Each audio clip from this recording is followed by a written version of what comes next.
Hello, this is Max of the Technomancer, here continuing on with the Crossroads tutorial video series, and let's get started with the crystalline master axis. So this block is an alternate form of master axis for gears. So this is some integration with the rotary system. It can function as, a master axis. It can run a gear system.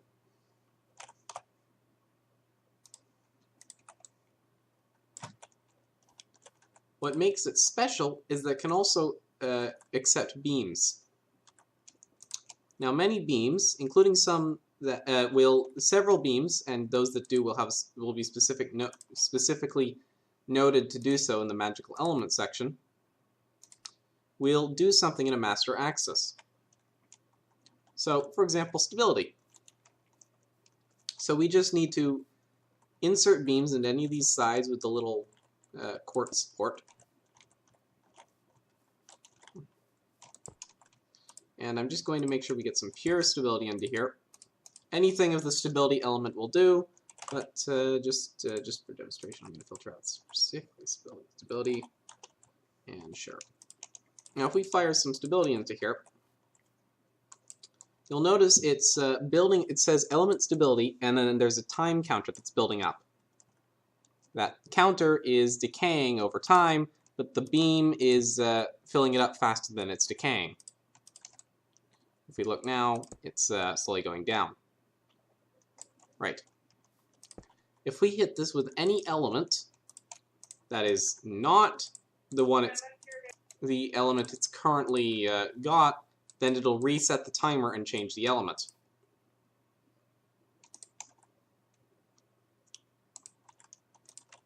But right now I'm going to show with stability.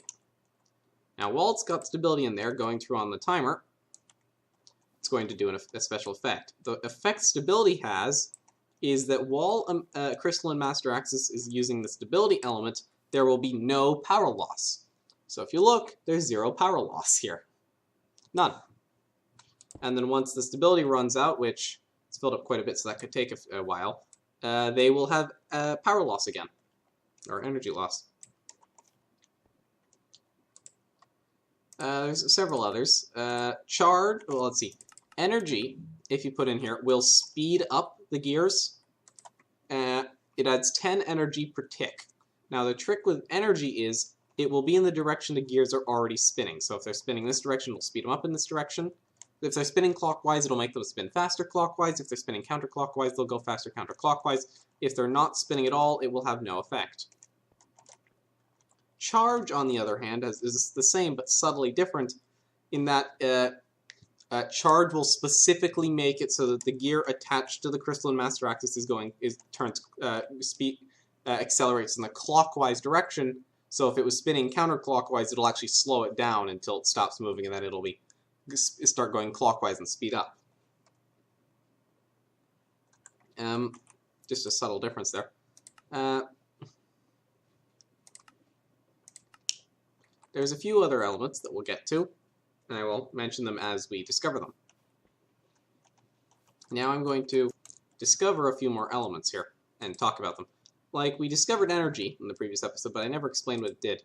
Well, I just told you what it does in a crystalline master axis, but it also, if you hit it directly on a heat cable or other heat device, it will add 5 degrees C per tick. Sorry, 5 degrees C every 5 ticks.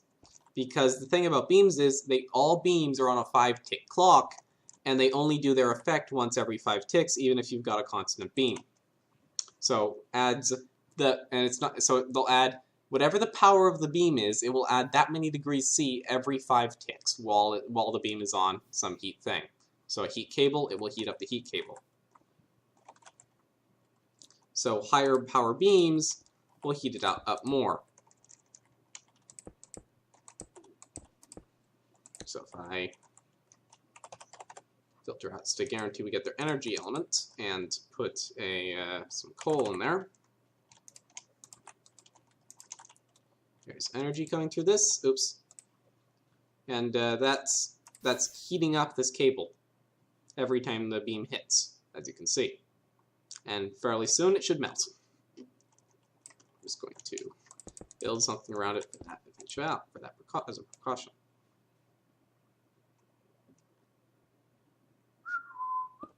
There we go.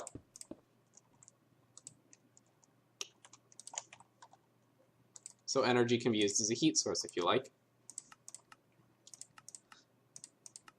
Stability does nothing on its own, except in the crystalline master axis it prevents power loss, but on its own, well, for thematic reasons, it's stability, it's stable, it doesn't do anything. Although, well, later on it'll be very interesting. By interesting I mean explodey, but we'll get to that, don't worry, that's a way off, that's way off, that's void. Let me produce a few more elements and show you. Alright, so I've just set up a little contraption for combining energy and stability in equal parts. So we're going to end up with a equal parts red and blue beam, aka purple. Just get only the energy from coal and only the stability from salt. Make sure we've got a constant beam with the stabilizer. And these splitters are in this case unnecessary, but I'm going to modify this machine for other elements where the ratios aren't 1-to-1. So coal has the same amount of energy as salt has stability, so just blending the two beams after filtering them and making them constant should work just fine, but I'm just putting these splitters here just so that for later elements I can make quick modifications to get other ratios. So if I turn this on, we're going to produce this purple beam here, Rift. Now, if you want to know what Rift does, that's what it does. It spawns monsters, and very quickly, in fact. The higher the power of the beam, the faster it does it. The monsters it spawns are based on where you use it. In the nether, it will spawn nether mobs, and in the end, it will spawn a lot of endermen. And so on. It uses the biome and such. Yeah. Yes, it, if you need a mob source for a mob trap, yeah. It can be good. It can be very good. Of course, now you need a system to kill these things and collect their drops. Now, Rift does a few other things. For the details, let me go to the book. Oh, and there's the equation for how fast it spawns them. It also turns per blocks into shulkers. So if you can create shulkers now. It turns stone to silverfish stone. So, yeah. And it turns skeleton skulls to wither skeleton skulls. Now, the reason that exists is, you know what I really, really hate more than many things? Having to get 3 wither skeleton skulls to make a wither. Just takes ages, right? So there is a much more fun alternative I've come up with using these beams. It's a little chaotic. Some of you may know that if a charged creeper kills a skeleton, it drops a skeleton skull.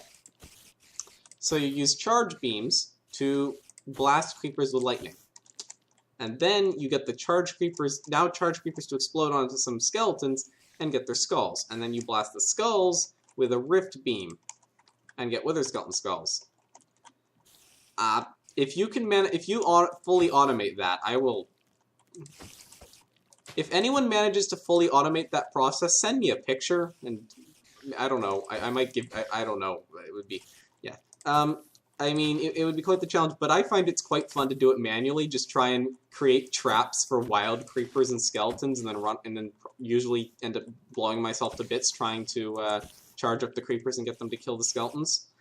Yeah, it's quite fun. Theoretically automatable, I haven't pulled it off, though. Haven't really tried, though, yet, to be honest. Yes. So that's Rift. As for the reason why Rift would summon monsters, well, there is lore behind that in the Mysterious Journal if you want to read it. Yeah. Hold on. There we go. Oh, and you'll see that now we've got Rift filled in here. One way to discover elements is to look for crossed out sections on the table and then trying to create something of that RGB value. That's a good way to discover them. So I can see here, I haven't discovered something that's equal parts green and blue. Why don't I discover something that's that? So if I just put an emerald here, and I'll just show right on the video. And let's see here. I flip this lever off. Well, I would need something that has as much potential as this salt has stability, unless I want to mess around with the settings of these splitters, which I could do, but I have to know that redstone has the same amount. So this should create it. Expansion. This teal color. Now expansion is, well, it's going to take me a bit of time to just demonstrate what it does, so let me refill these. Hold on.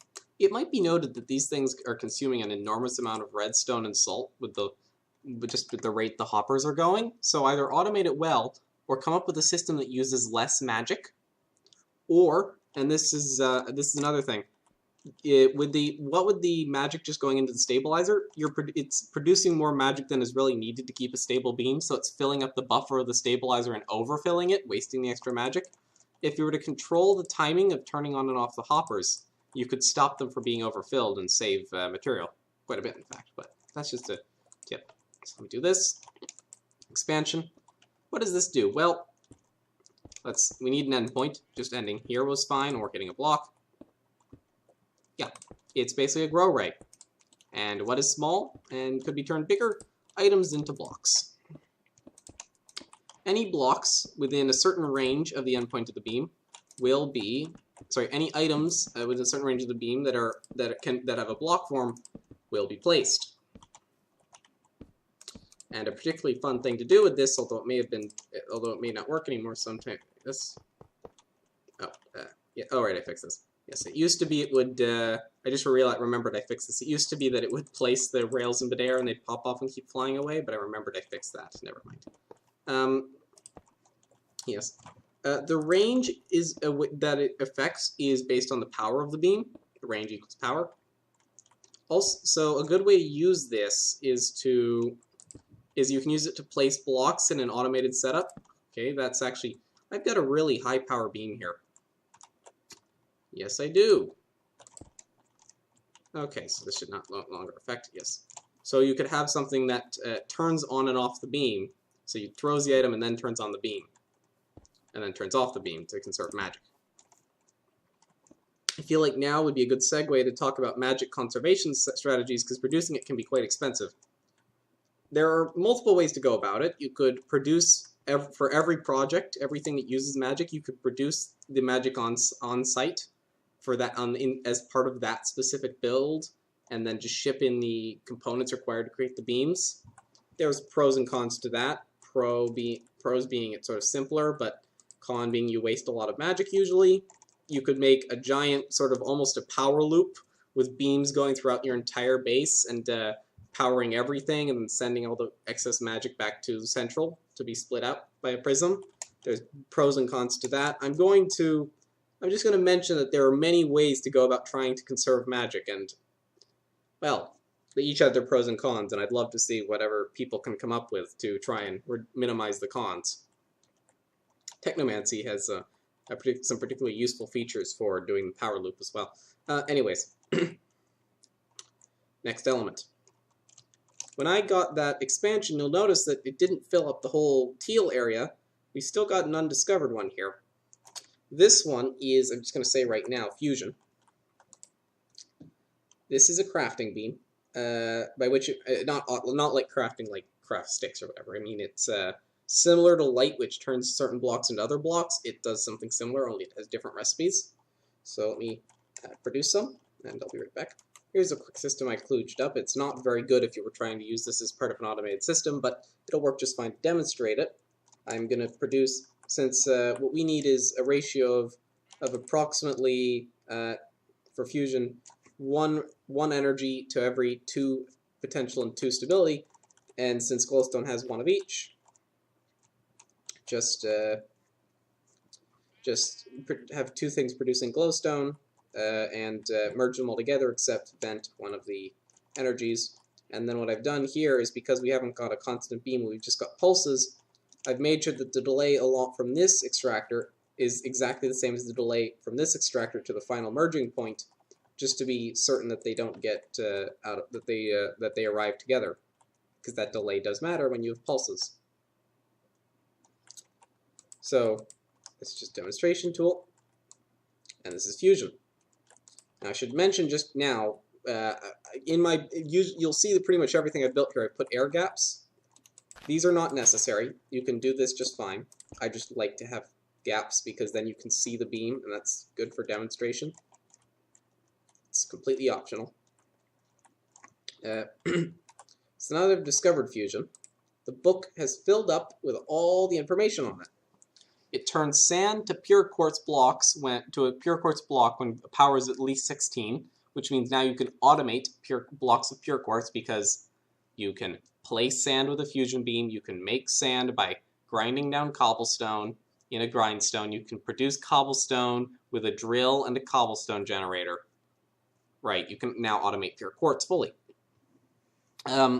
Water into ice, snow into ice, distilled water into packed ice when power is greater than 4, netherrack into nether brick when power is greater than 8. Some of these are more useful than others. Gravel to prismarine when power is greater than 8, so you can automate gravel now. Prismarine to prismarine bricks when power greater than 12. Prismarine bricks to dark prismarine when power greater than 16. Cobblestone to stone, and stone to stone bricks. Quite a useful little element there. That fills up that side, does that side of the table, and if we ever forgot where it was, just type in fusion, and there. Now, there's 3 elements left. This one here is, what is it off the top of my head? I don't remember. Oh, what is that off the top of my head? I can't remember off the top of my head, honestly. Equilibrium, of course, that's equilibrium. I'm being silly. That's equilibrium. I'm not going to bother making it. Equilibrium on its own, like stability, does not have an effect. However, in a crystalline master axis, it has an effect where instead of nullifying all power loss, it reduces power change by a factor of 4, energy change by a factor of 4.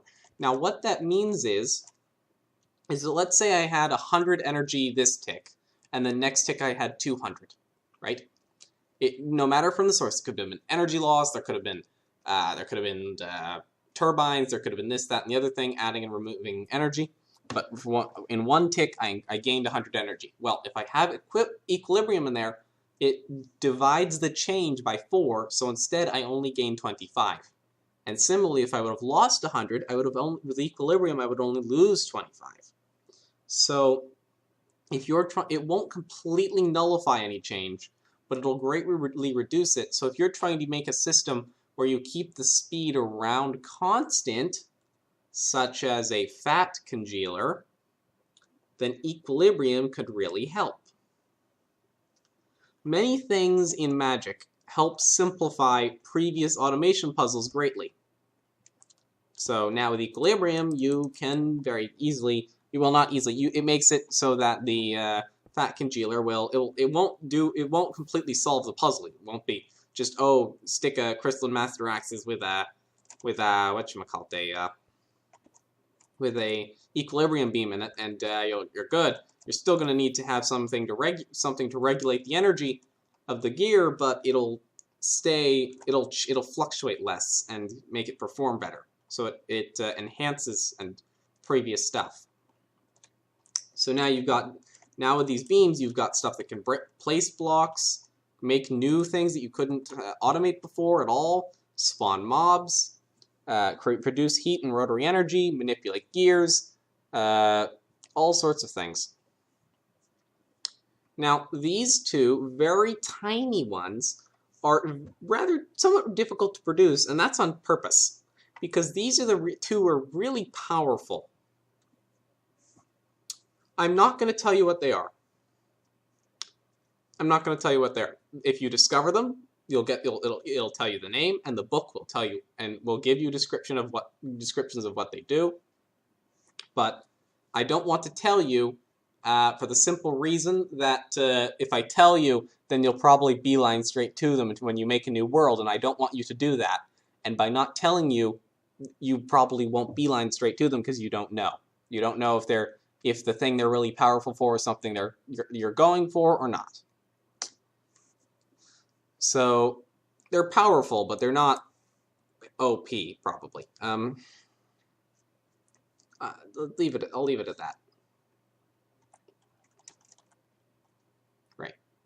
Although I should mention that you have to discover one of these two in order to progress into Technomancy, which will be talked about in a later video. You have to discover one of these two in order to progress into Technomancy at all. Not telling you which one. Not telling you which one of these spots it is. Alright. There's one last block for magic, unless I'm forgetting one, or something, that I want to talk about before we move on to Void, which is part of magic. And that device is this one here, the beacon harness. This device is the late game magic production. There's two ways to produce magic. Extractors, which you'll be using for almost everything, and then the beacon harness, which is very late game, and it's a puzzle in itself to operate. It's crafted like so, but to use it you're going to need a beacon. To operate it all, you need to do this. You need a beacon, and then an air block, exactly one air block, and then a beacon harness, and then I can break this. Don't put anything in between. Alright? Without the beacon, it won't work. Also, you cannot use a beacon beam. This beacon won't function while it's underneath this beacon harness. It blocks it, so you have to basically reserve a nether star for a beacon harness. This beacon is going to refuse to send a beam up. It's blocked. And if I break this, it won't be. I forgot how slow beacons are. There we go. Right, and I place this, and it'll give it a moment to update, and it'll say it's blocked. Alright. Of course, if you later decide you wanted this beacon for something else, you can just break the beacon and use it elsewhere, and this will stop working. So how do you actually use this thing? Well, it's got its section in the book. It can produce an enormous amount of magic. Enormous is an understatement. While running, as it says here, it produces a constant beam of about power 512. Now, to remind you, this thing produces a beam of power 60, and it's not constant, it pulses, so you have to like stabilize it down to 15 usually, unless you're doing something clever.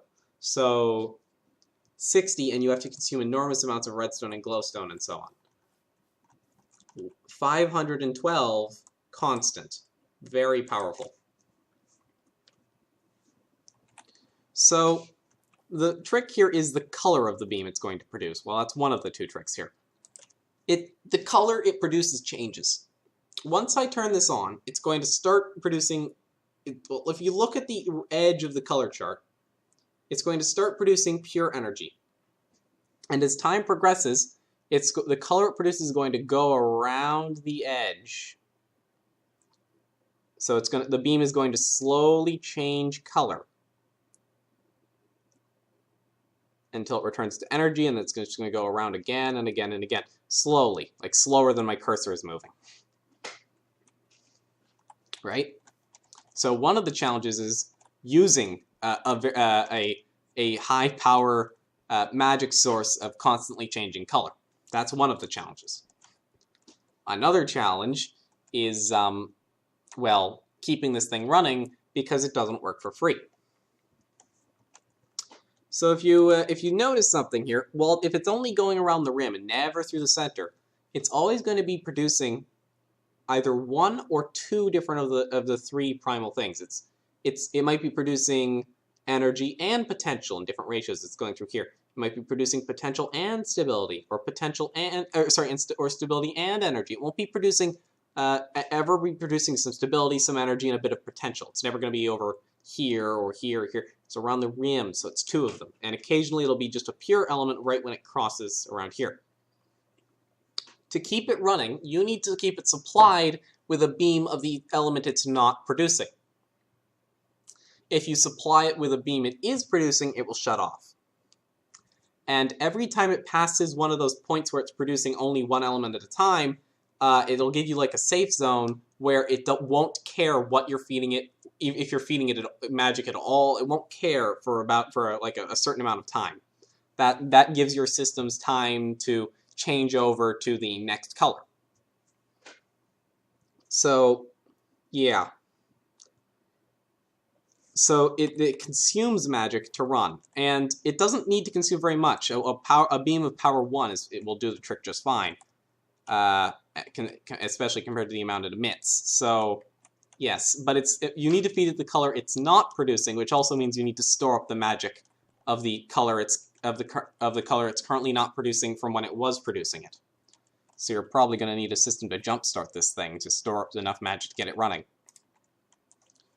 Now the exact timings for how long it takes to go through a loop and all is in this book, as well as it mentions that the safety time you have for once it crosses like the pure energy or the pure potential, the pure stability point where you can do whatever and it won't care, is 2 seconds, as it says in the book. So how do we start this thing? Well, it starts at pure energy, which means it starts at one of those safety cooldown areas, which means we can actually get it started for free. And it'll run for 2 seconds, and then it'll shut off. That beam is very thin. Oh no, oh, oops, oh yeah, I forgot this. I forgot about this. Sorry. Yeah, you know how I mentioned there are two the two very powerful elements that I wasn't going to show? I forgot the fact that just by random chance, I didn't plan this at all, but by incredibly random chance, it just so happens that if you just activate this thing with a button and don't give it magic, it just so happens the element it stops on is time, which is one of those two powerful elements. I forgot about that. I've sort of used that because to unlock Technomancy, you need to discover time first. So in like test worlds, when I want to quickly discover time, I just place one of these things down, give it a redstone signal, wait for it to stop, and use an omnimeter. Yeah, I forgot about that. Okay, so you now know that one of the two elements is time, and now that the secret's out, I should tell you what it does. My bad. Sorry, that was my mistake. Time, it speeds up tile entities and random block updates based on power. So basically, if you've ever heard of a Torturino, it's like that, but only for what it's directly hitting. Nothing around it, only what it hits. And the higher the power of the beam, the more it speeds it up. And there is no upper bound on how fast it can go. Yeah, it also speeds it right. Yeah. And there's a warning here, extremely dangerous and mixed with Void. We haven't gotten to Void yet, but we will. And I'm so serious, I literally put in the information-only journal where there's supposed to be no jokes or lore, don't say you weren't warned, because it can really cause problems, and that's intentional. It's a dangerous thing, time. Yes, that's one of them. I'm not telling you the other, though. I'm not going to accidentally produce this one. Right, sorry. Right, that was right. Yes, so it's going to cycle through. If we watch the beam, it's slowly getting oranger until 2 seconds later it stops. And if I hold right click with an omnimeter, we'll watch the power change. I think it does. And that beam is of incredibly high power, but it's very thin. That's because you've noticed how at higher power the beams get thicker and thicker. There is an upper bound to that. Above a certain power, they suddenly become super thin again. And there is a lore reason for that. It's in the Mysterious Journal, but it's partly visual, so for visual reasons as well. But yeah, once above a certain power, it just becomes super thin like this. So, yes. It's, this thing is serious. So you've got to build some sort of automation. I've seen, there's a few ways you could keep this thing fed. You could do it based on a timer. You say, okay, I activated it 10 seconds ago, and it's so and so many more seconds. I should start feeding it the next element, and so on, and stop feeding it the previous, and so on. Or you could do it where you measure the elements the magic it's currently emitting, and try and read the one it's not emitting, and do something based on that. There's multiple ways, and then you'll find that the 2-second safety period is, if you're not careful, not long enough, because you've got to remember that each and every single one of these reflectors and splitters and so on will add a 5-tick delay, which adds up quickly if you're not careful. It's definitely doable. I've done many different variations on it, but you have to be. But it's difficult. But if you get it, it is a powerful magic generation source. Very, very powerful. Also, the builds definitely make you feel like a mad scientist when you're done, which is always a plus. Of course. One of the versions of the build actually involves slime blocks and pistons. You do not want to know how that one worked. So that basically covers all the magic stuff pre-Void. Now we're going to talk about Void. Void is the next level of magic. Remember how I said that there were 4 components to every beam? Energy, potential, stability, and void, but we wouldn't talk about void yet. Now is when we talk about void. It's the 4th element, and it's black. It's just pure black. So how do we produce it, first of all? Well, you're going to need a lens holder, and you're going to need this thing called a void crystal, which, as you'll note, requires dragon breath. So you need to go to the end and kill the ender dragon. Place it in the lens holder. Fire a rift beam through it. Instead of outputting rift, it will output a void beam that was of the power equal to the rift beam you put into it. If I go back to this system here, which I had originally producing rift, and there is a lore reason for why it's rift as well. And by lore reason, I mean it's the justification I came up with in the lore after I came up with the idea, because that's how it works.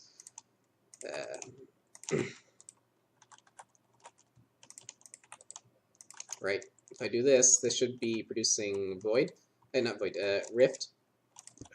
These systems are crossing. I'm going to make this go through a void crystal lens, and then we're just going to trap some of it. Alright, let's turn this on. As you can see, rift beam is pure black. And it's quite high power, so it got above that power where it becomes super thin. Let me just turn this off. It's black. Yeah. So what does void do? Well, if we look in the books, well, I mean there's another book. Destroys any block it touches. It's not joking.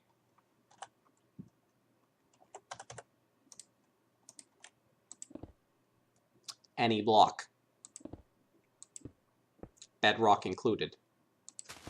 Of course, it does consume the void beam, but yeah. It can also, there are a few things it can't destroy. It can't destroy barrier blocks. That's about it. It is possible for a mod to add blocks which it can't destroy using features entirely built into vanilla by I won't go into it. If a mod adds a block and says it's indestructible, like barrier level indestructible, Void can't break it, but other than that, Void can break it. I mean, it can't break command blocks either, I think, but still, it's serious stuff. It can punch a hole through bedrock.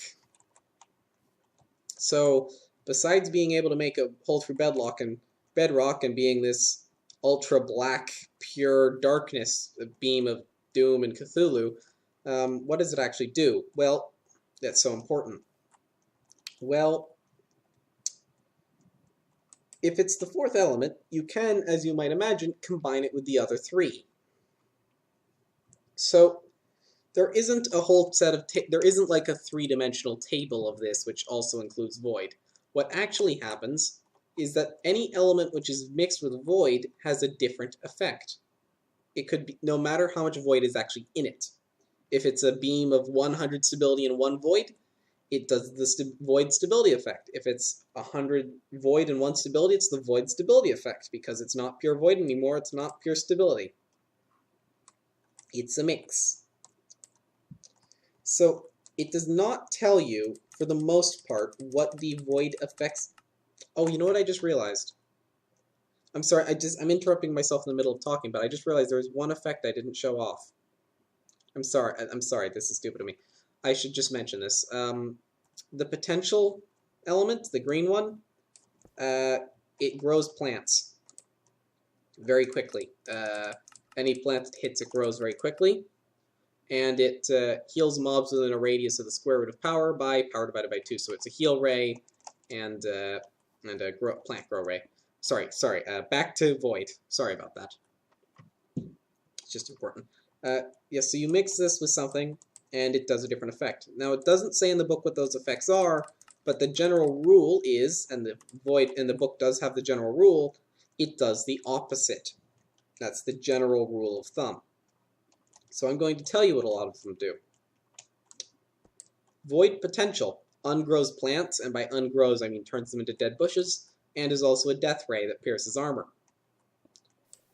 Yeah, any mobs within a radius determined by the power of where this beam ends or hits will take damage based on the power, and it can one-shot a player in diamond armor if the power is high enough.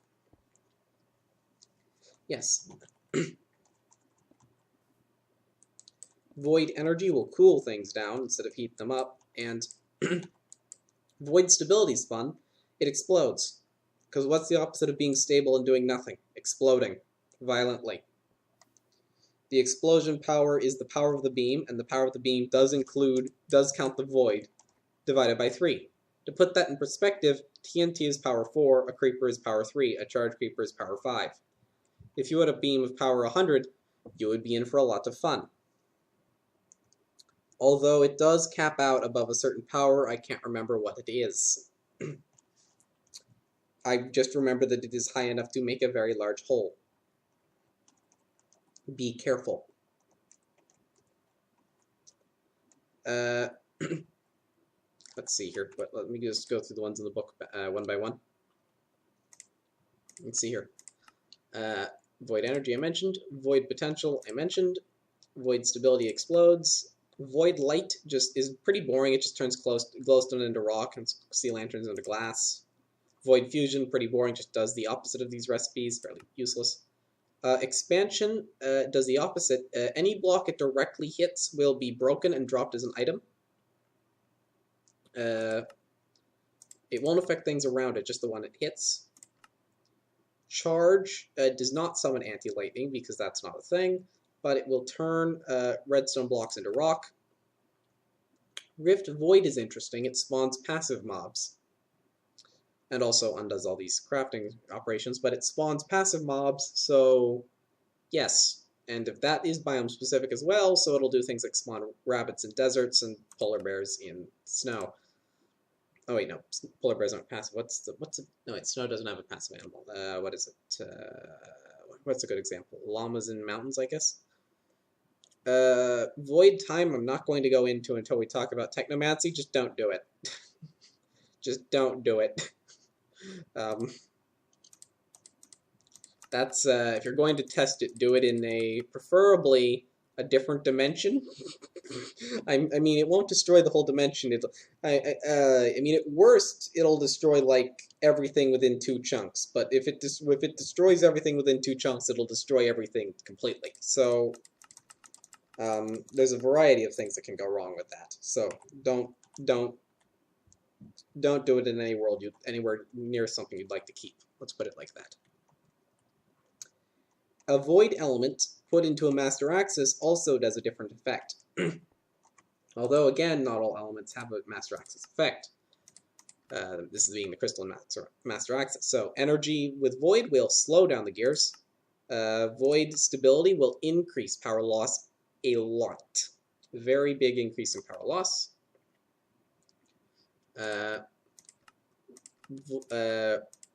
Let's see, your void charge, it adds power in the counterclockwise direction, so that's kind of boring. Yeah, and void equilibrium greatly increases the change in energy instead of decreases it. Void is also plays havoc on systems if you're not careful about it. You will notice that this device does not have an output for void. Any void inserted into it will be lost. Don't put void through a crystalline prism. You'll lose your void. If you put void through a lens holder, no matter what lens is in it, it will destroy the lens, including a void crystal. If you put a void beam through a void crystal, it will destroy the void crystal, and the beam will carry on unaffected. That's right, crystals can't survive void being passed through them, though they can be used to produce it. That's basically what void does. Sort of doubles the amount of effects there are. And that basically wraps up magic. So the next video we're going to start talking about technomancy, although I have no idea how I'm going to manage to explain that. It was hard enough writing the text documentation. We'll get started on technomancy next episode. Goodbye.